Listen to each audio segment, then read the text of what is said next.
The passing of Aaron. It was the 40th year since the Jewish people had left Egypt. There was excitement in the Jewish camp. Soon, at last, in a matter of moments, they will all enter the promised land, the land flowing with milk and honey, which God had promised to the children of Abraham, Isaac, and Jacob, the Jewish people, as an everlasting inheritance. Aaron was 123 years old, but still as vigorous as ever. Yet his last day drew near. On the day before the new moon of the 5th month of Av, God spoke to Moshe, saying, "Go tell your brother that his last day on earth has come. He will not live to enter the promised land, but must die in the desert because of the transgressions at the waters of Meribah. Console him that his son Eleazar will succeed him to the high priesthood and will uphold his tradition." Though Moses knew that day would come, he dreaded it, and it broke his heart. All night Moses cried bitterly, for he loved his brother dearly.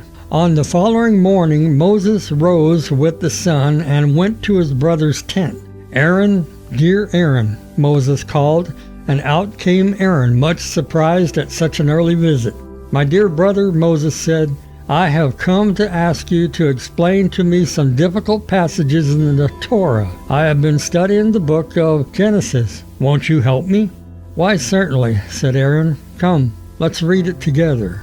They read how God created the beautiful world, the sun, the moon, the trees and plants, the animals, and also fishes, and last, man. Yes, he was created last so that he should not get too proud of himself. "Isn't it a shame that Adam brought death into the world?" Moses remarked. "But he sinned gravely," Aaron said.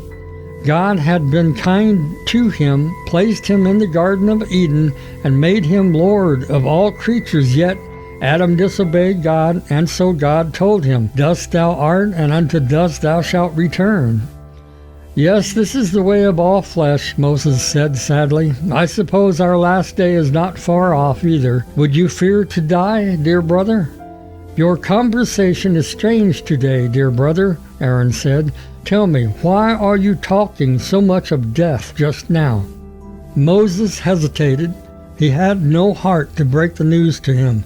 Finally, as if changing the subject, Moses said, "I have an important message from you from God. Now come, let's go up onto Mount Hor. I'll tell it to you there."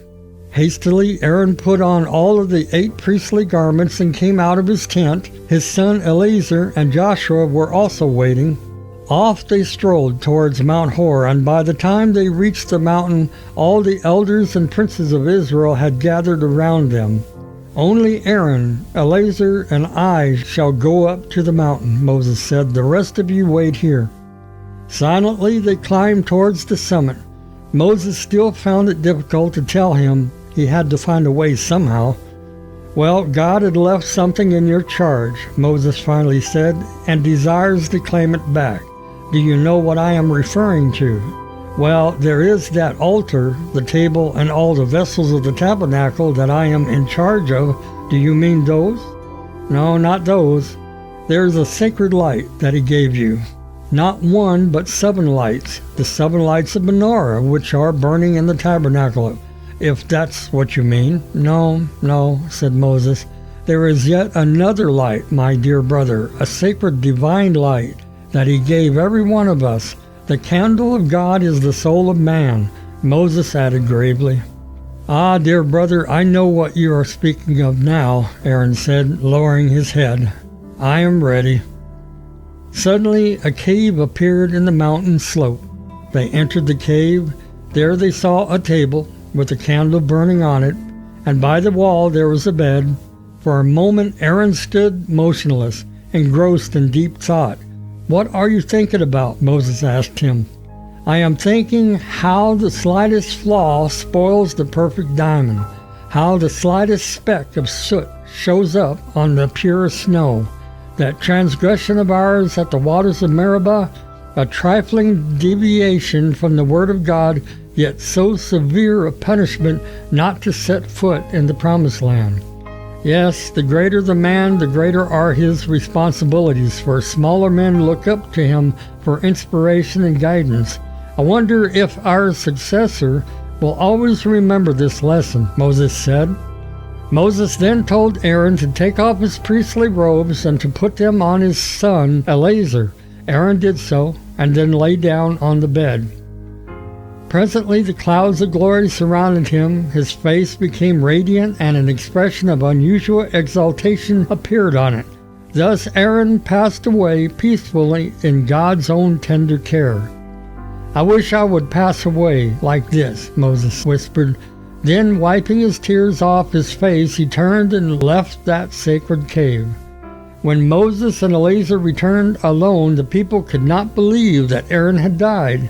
That loving and lovable man, that saintly man who stood between the living and the dead and had saved so many lives from the very clutches of death.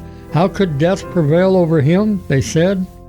Suddenly they saw a strange vision hovering over Mount Hor. They saw Aaron lying peacefully in a cave, a candle burning by his bedside. The next moment, the clouds of glory that had surrounded the camp of Israel and had accompanied them during the many years of wandering through the desert disappeared. All Israel knew now their beloved high priest had passed away, and they mourned him for 30 days. Hillel says, "Be of the disciples of Aaron, loving peace and striving for peace, loving your fellow creatures and bringing them near to the Torah."